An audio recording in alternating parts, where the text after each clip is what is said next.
ஹே all எல்லோருக்கும் வணக்கம். Welcome back to my channel. இன்றைக்கி இந்த வீடியோவில் பார்த்திங்கன்னா ரெண்டு குயிக்கான ஒரு லன்ச் காம்போ தான் பார்க்க போகிறோம். சம்மர் ஸ்டார்ட் ஆகிடுச்சு, ரொம்ப நேரம் கிச்சனில் இருக்க முடியல. ஸோ நம்ம எவ்வளோ வித்தின் ½ அன் ஹவர் நம்ம சாப் பண்ணுறது, காய் அரியிற வேலைகள் மட்டுமே நம்ம டைனிங் டேபிள்லேயோ இல்லை கிச்சனில் ஃபேன் இருந்தால் ஃபேன் போட்டுட்டு சாப்பிங் வேலை எல்லாமே பண்ணிவிட்டு அதுக்கப்புறம் தாளித்தோம்னா வித்தின் ½ அன் ஹவர்க்குள்ளே ஒரு 15 to 20 மினிட்ஸ்லேயே செய்யக்கூடிய மாதிரியான ஒரு 2 லன்ச் காம்போஸ் ரெசிபி பார்க்கலாம், சம்மருக்கு ஏற்ற மாதிரி. ஸோ அதுக்கு முன்னாடி நான் கொஞ்சம் ரீஃபில் பண்ண வேண்டிய இதெல்லாம் ரீஃபில் பண்ணிகிட்ருக்கிறேன். மந்த் ஸ்டார்டிங்லேயே ப்ரொவிஷன்லாம் வாங்கிட்டு அதுக்கப்புறம் ரீஃபில் பண்ணுறது எல்லாமே கண்டெய்னர்லலாம் ரீஃபில் பண்ணிகிட்ருக்கேன். ஸோ ரீஃபில்லாம் பண்ணி எல்லாம் எடுத்து வச்சதுக்கப்புறம் நான் 2 நாள் கண்டினியூஸாக 2 நாள் நான் என்ன லன்ச் பண்ணணும் வித்தின் 15-20 மினிட்ஸில் செய்யக்கூடிய சிம்பிளான பட் டேஸ்டியான லன்ச் காம்போஸ் இந்த சம்மருக்கு ஏற்ற மாதிரி ரெசிபீஸ் பார்க்கலாம்.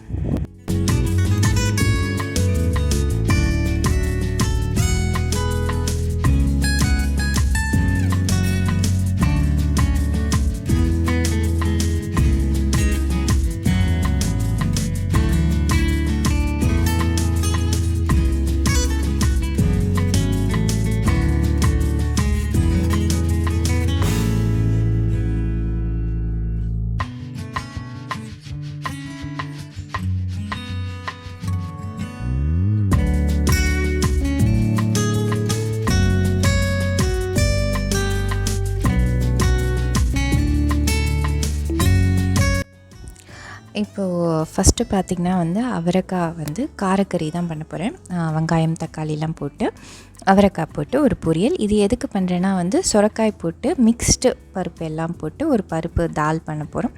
ஸோ அதுக்கு தொட்டுக்க காரக்கறி தான் நல்லாயிருக்கும். அவரைக்காய் தக்காளி வெங்காயம்லாம் போட்ட மாதிரி ஒன்று காரக்கறி. அதுக்கு ஒரு கடாயில் கொஞ்சமாக எண்ணெய், அதில் கடுகு ஜீரகம் இதெல்லாம் தாளிச்சிட்டு அதில் 2 பெரிய சைஸ் வெங்காயம், மீடியம் சைஸ் வெங்காயம் நல்லா பொடியாக நறுக்குனது அதை ஆட் பண்ணியிருக்கேன். கருவேப்பிலை, காஞ்ச மிளகாய் இதெல்லாம் போட்டு தாளிச்சிட்டு வெங்காயம் லேசாக வதங்கினா போதும். அதுக்கப்புறம் ஒரு சின்ன தக்காளி அது நறுக்குனது அதையும் ஆட் பண்ணி கொஞ்ச நேரம் நல்லா வதக்கிக்கோங்க. தக்காளி சாஃப்ட் ஆகிற அளவுக்கு குக் ஆகட்டும். அதுக்குள்ளே நான் குக்கரில் தான் பருப்பு தாளித்து விட போகிறேன்.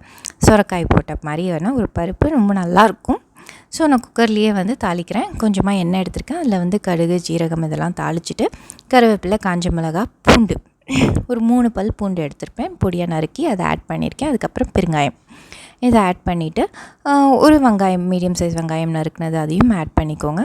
வெங்காயம் ரொம்ப நேரம் வதங்க வேண்டாம். கண்ணாடி பதத்துக்கு வதங்கின உடனே தக்காளி ஆட் பண்ணிக்கலாம். தக்காளி பார்த்திங்கன்னா அதே மாதிரி ஒரு மீடியம் சைஸ்க்கு தக்காளி இருக்கும் இல்லையா, அந்த தக்காளியில் ஒரு 2 தக்காளியை ஆட் பண்ணியிருப்பேன். கொஞ்சம் கூட இருந்தால் நல்லாயிருக்கும். அதை ஆட் பண்ணிவிட்டு அங்கே தக்காளி சாஃப்ட் ஆகிறதுக்குள்ளே நான் இந்த பக்கம் தக்காளி வதங்கியிருக்கும் இல்லையா, வதங்கின உடனே நான் நறுக்கி வச்சுருக்க அவரைக்காய் ஆட் பண்ணிவிட்டு மசாலாலாம் ஆட் பண்ணிக்கலாம். மஞ்சள் பொடி, மிளகாய்த்தூள், தனியாத்தூள், கொஞ்சமாக ஜீரகப்பொடி, அவ்வளோதான்.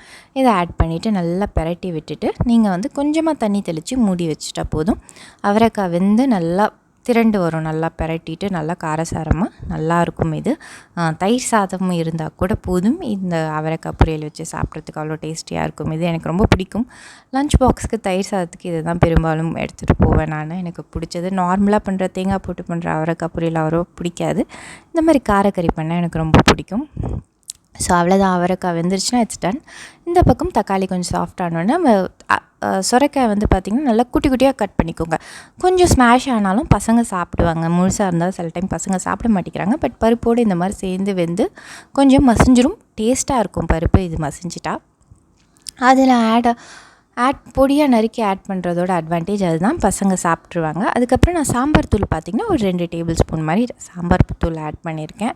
அவங்க காரத்துக்கு தகுந்த மாதிரி ஆட் பண்ணிக்கலாம். அதுக்கப்புறம் மிக்ஸ்டு தால் என்ன போட்டிருக்கேன் பார்த்திங்கன்னா நான் ஒரு கப், ஏதாவது ஒரு சின்ன கப்பு தோரம்பருப்பு எடுத்துருந்திங்கன்னா அந்த ஒரு கப் தோரம்பருப்புக்கு ஒரு 1/4 கப் மைசூர் பருப்பு, ஒரு 1/4 கப் சிறுபருப்பு, இது எல்லாத்தையுமே ஆட் பண்ணிவிட்டு நல்லா வாஷ் பண்ணிவிட்டு ஆட் பண்ணிக்கோங்க.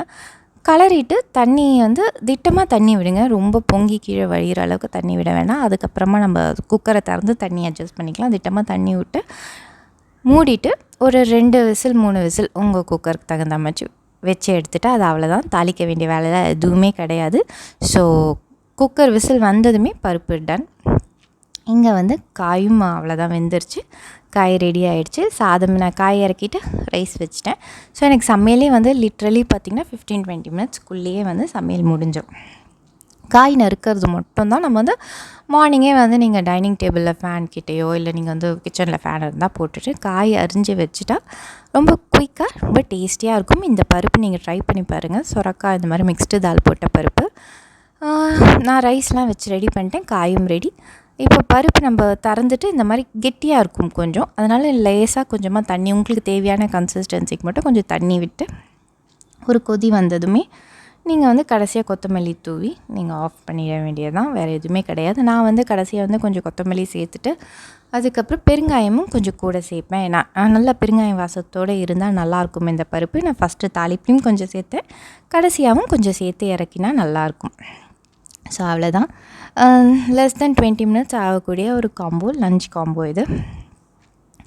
It's done. நம்ம 2வது காம்போ பார்க்கலாம். ரொம்ப டேஸ்டியான நெக்ஸ்ட் காம்போ என்னன்னு பார்த்திங்கன்னா வந்து மோர் குழம்பு வைப்பேன். மோர் குழம்பும் கோஸ் அதுக்கப்புறம் உருளைக்கிழங்கு போட்ட மாதிரியான ஒரு காரக்கறி தான் மோர் குழம்புக்கு. மோர் குழம்பு பார்த்திங்கன்னா வந்து நான் இந்த ஊற வச்சு மிக்ஸி ஜாரில் அரைக்கிறது அதெல்லாம் கிடையாது. இது வந்து நார்த் இந்தியன் ஸ்டைலான மோர் குழம்பு, கடின்னு சொல்லுவாங்க இல்லையா, அதுதான்.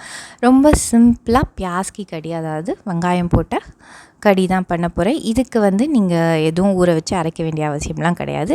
ஆனால் நான் ஃபஸ்ட்டு வந்து இப்போ வந்து கோஸும் உருளைக்கிழங்கும் போட்ட மாதிரியான காரக்கறி பார்க்கலாம். ஒரு பேனில் கொஞ்சமாக எண்ணெய் எடுத்திருக்கேன். கடுகு சீரகம் தாளிச்சிட்டு, பச்சை மிளகா கருவேப்பிலை இதெல்லாம் தாளிச்சிட்டு, பொடியாக நறுக்குன உருளைக்கிழங்கை ஃபஸ்ட்டு ஆட் பண்ணிக்கோங்க. உருளைக்கிழங்கை ஆட் பண்ணி கொஞ்சமாக உப்பு சேர்த்து அது கொஞ்சம் நேரம் வதங்கட்டும். வதங்கினதுக்கப்புறமா நான் வந்து கொஞ்சமாக பெருங்காயம், இஞ்சி பூண்டு பேஸ்ட் இதெல்லாம் சேர்த்துக்கிட்டு நல்லா வதக்கி விட்டுக்கோங்க. இஞ்சி பூண்டு பேஸ்ட்டு உங்களுக்கு விருப்பம்னா சேர்த்துக்கோங்க, இல்லைனா நீங்கள் தாளிப்புலேயே வந்து வெறும் துருவின இஞ்சி கூட சேர்த்துக்கலாம். அதுவும் இந்த காய்க்கு நல்லாயிருக்கும். நான் இஞ்சி பூண்டு பேஸ்ட் தான் சேர்த்து பண்ணுறேன். அது நல்லாயிருக்கும். நம்ம மோர் குழம்புக்கு கொஞ்சம் நல்லா மசாலாவாக இருக்கிற மாதிரி இருக்கும். இந்த மாதிரி பண்ணால் தான். காரக்கறிக்கு இஞ்சி பூண்டு பேஸ்ட் சேர்த்தா நல்லாயிருக்கும்.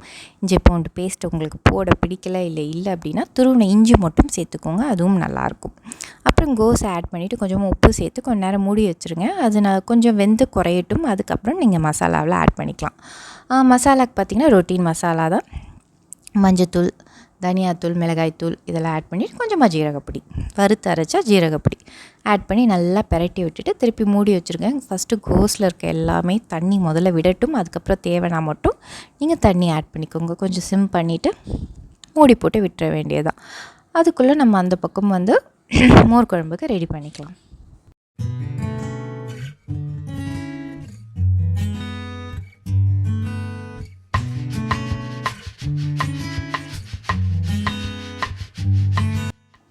மோர் குழம்பு ரெசிபி பார்க்கலாம். மோர் குழம்பு பார்த்திங்கன்னா இது நார்த் இந்தியன் ஸ்டைல் மோர் குழம்பு. நம்ம வழக்கமாக ஏதாவது அரிசி இதெல்லாம் லைக் ஊற வச்சு அரைக்க வேண்டிய எந்த அவசியமும் கிடையாது. ஒரு பவுலில் நான் வந்து பார்த்திங்கன்னா ஒரு கப் 1.5 கப் அளவுக்கு தயிர் எடுத்திருப்பேன். இந்த தயிருக்கு வந்து ஒரு 2 டேபிள் ஸ்பூன் அளவுக்கு கடலை மாவு. இது நான் கண்ணளவு தான், பட் நீங்கள் பர்ஃபெக்ட் மெஷர்மெண்ட் சொல்லணுனாலும் 1 கப்புக்கு 2 டேபிள் ஸ்பூன் கடலை மாவு போதும். இதை சேர்த்து நல்லா விஸ்க் பண்ணிக்கோங்க. கடலை மாவு கட்டி தட்டும் இல்லையா, அதெல்லாம் இல்லாமல் நல்லா மிக்ஸ் பண்ணிவிட்டு ஸ்மூத்தாக மிக்ஸ் பண்ணி எடுத்துக்கோங்க தயிரும் கடலை மாவும். அதுக்கப்புறமா இதில் கொஞ்சமாக உப்பு, மஞ்சத்தூள் மட்டும் ஆட் பண்ணி எவ்வளோ தண்ணி உங்களுக்கு தேவையோ நீங்கள் நிறையவே தண்ணி ஆட் பண்ணிக்கலாம். ஏன்னா கடலை மாவு இருக்குது. நம்ம கடிங்கிறது வந்து நம்ம ஃபஸ்ட்டு மோர் குழம்பு நம்ம வைக்கிற மோர் குழம்பு வந்து ஜாஸ்தி கொதிக்க விட மாட்டோம், நீத்து போயிடும்ன்ட்டு. அது வேறு மாதிரி. இது வந்து நம்ம நல்லா அடுப்பில் வச்சு கொதிக்க வச்சு சுண்ட வைப்போம். கடலை மாவு இருக்கிறதால சீக்கிரமாக அவ்வளோலாம் லைக் திரிஞ்சிலாம் போகாது. நல்லா கடி வந்து சுண்டி திக்காக தான் ஆகிடும் கடலை மாவு இருக்கிறதால. ஸோ நீங்கள் ஃபஸ்ட்டு இதை கரைச்சி வைக்கும் போது நீங்கள் நல்லாவே தண்ணியாகவே தாராளமாகவே கரைச்சி வச்சுக்கலாம். நல்லா தண்ணியாக கரைச்சி வச்சுருங்க. அதுக்கப்புறம் அடுப்பில் பார்த்திங்கன்னா நம்ம கோஸ் பொரியல் ரெடி. நீங்கள் அப்பப்போ நடுவில் செக் பண்ணிக்கோங்க. கோஸ் பொரியல் நான் அந்த பக்கம் மாற்றிட்டேன்.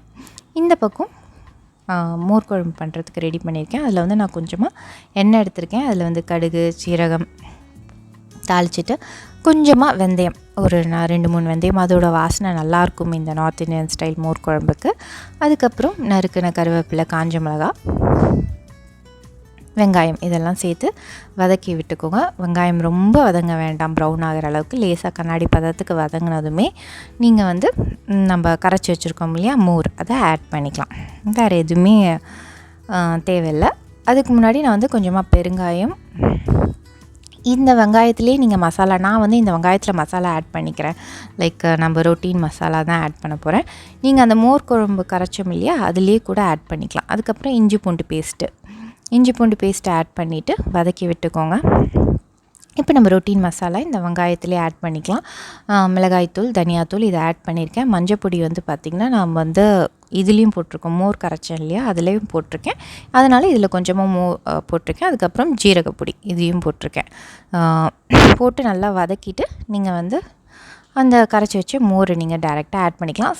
ஆட் பண்ணும்போது சிம் பண்ணிவிட்டு நீங்கள் மோரை ஆட் பண்ணுங்கள். அதுக்கப்புறமா பெரிய தீயில் வச்சு இந்த மாதிரி கலந்து விட்டுட்டே இருங்க. ஒரு கொதி வர வரைக்கும் நீங்கள் கை விடாமல் கலரிகிட்டே இருங்க. 5 நிமிஷத்துக்குள்ளேயே டக்குன்னு அது ஒரு கொதி வந்துடும். கொதி வந்ததுக்கப்புறம் உங்களுக்கு பயம் கிடையாது, தெரியாது. ஸோ நீங்கள் அதுக்கப்புறம் சிம்மில் வச்சு விட்டுடலாம். அது கொதிச்சுட்டே இருக்கட்டும். கொதிச்சு நல்லா உங்களுக்கு பார்த்தா தெரியும், நல்லா க்ரீமியாக ஒரு திக்கான கன்சிஸ்டன்சிக்கு அது வரும். அது வரைக்கும் நீங்கள் கலந்து விடலாம். நான் இப்போ வந்து வெங்காயம் வதக்கும் போது மிளகாய்த்தூள், தனியாத்தூள்லாம் போட்டேன். இதை நீங்கள் மோர்லேயே கூட தனியாத்தூள், மிளகாய்த்தூள் இதெல்லாம் போட்டு கரைச்சி கூட வச்சுக்கலாம். அப்புறம் வெங்காயம் வதங்கணும் டேரெக்டாக ஃபுல்லாக கூட நம்ம ஆட் பண்ணிக்கலாம். அதுவும் ஒரு மெத்தட் தான். ரெண்டுமே டேஸ்ட்டில் வந்து சேமாக தான் இருக்கும், எந்த டிஃப்ரென்ஸும் இருக்காது. வெங்காயம் வதக்கும் போதும் நீங்கள் போட்டு பண்ணலாம் இதே மாதிரி. ஸோ பார்த்திங்கன்னா இப்போ இந்த அளவுக்கு நல்லா க்ரீமியாக டேஸ்டியாக இருக்கும். இந்த மோர் குழம்பு நீங்கள் ட்ரை பண்ணி பாருங்கள். இஞ்சி பூண்டு பேஸ்ட்லாம் போட்டு நல்லா மசாலாவாக இருக்க மாதிரியும் இருக்கும், டேஸ்டியாகவும் இருக்கும். அதுக்கு காம்பினேஷன் தான் இந்த உருளைக்கிழங்கு கோஸ் போட்ட காரக்கறி. வெறும் உருளைக்கிழங்கு பொரியலோ வாழைக்காய் பொரியல் இந்த மாதிரி எது வச்சு சாப்பிட்டாலும் இதுக்கு நல்லாயிருக்கும். நான் ஏதாவது ஒரு காய் பண்ணணுன்ற போது நான் இந்த மாதிரி காம்பினேஷன் பண்ணிப்பேன். ஒரு காய், ஒரு குழம்பு, சாதம் தான். இந்த சம்மருக்கு ரொம்ப சிம்பிளாக என்ன பண்ண முடியுமோ அதான் பண்ணுறது. ஸோ இன்றைக்கி 2 காம்போ பார்த்துருப்போம். இந்த வீடியோ அண்ட் ரெசிபிஸ் உங்களுக்கு பிடிச்சிருந்தா கண்டிப்பாக சப்ஸ்கிரைப் பண்ணி சப்போர்ட் பண்ணுங்கள். தேங்க்யூ ஃபார் வாட்சிங்.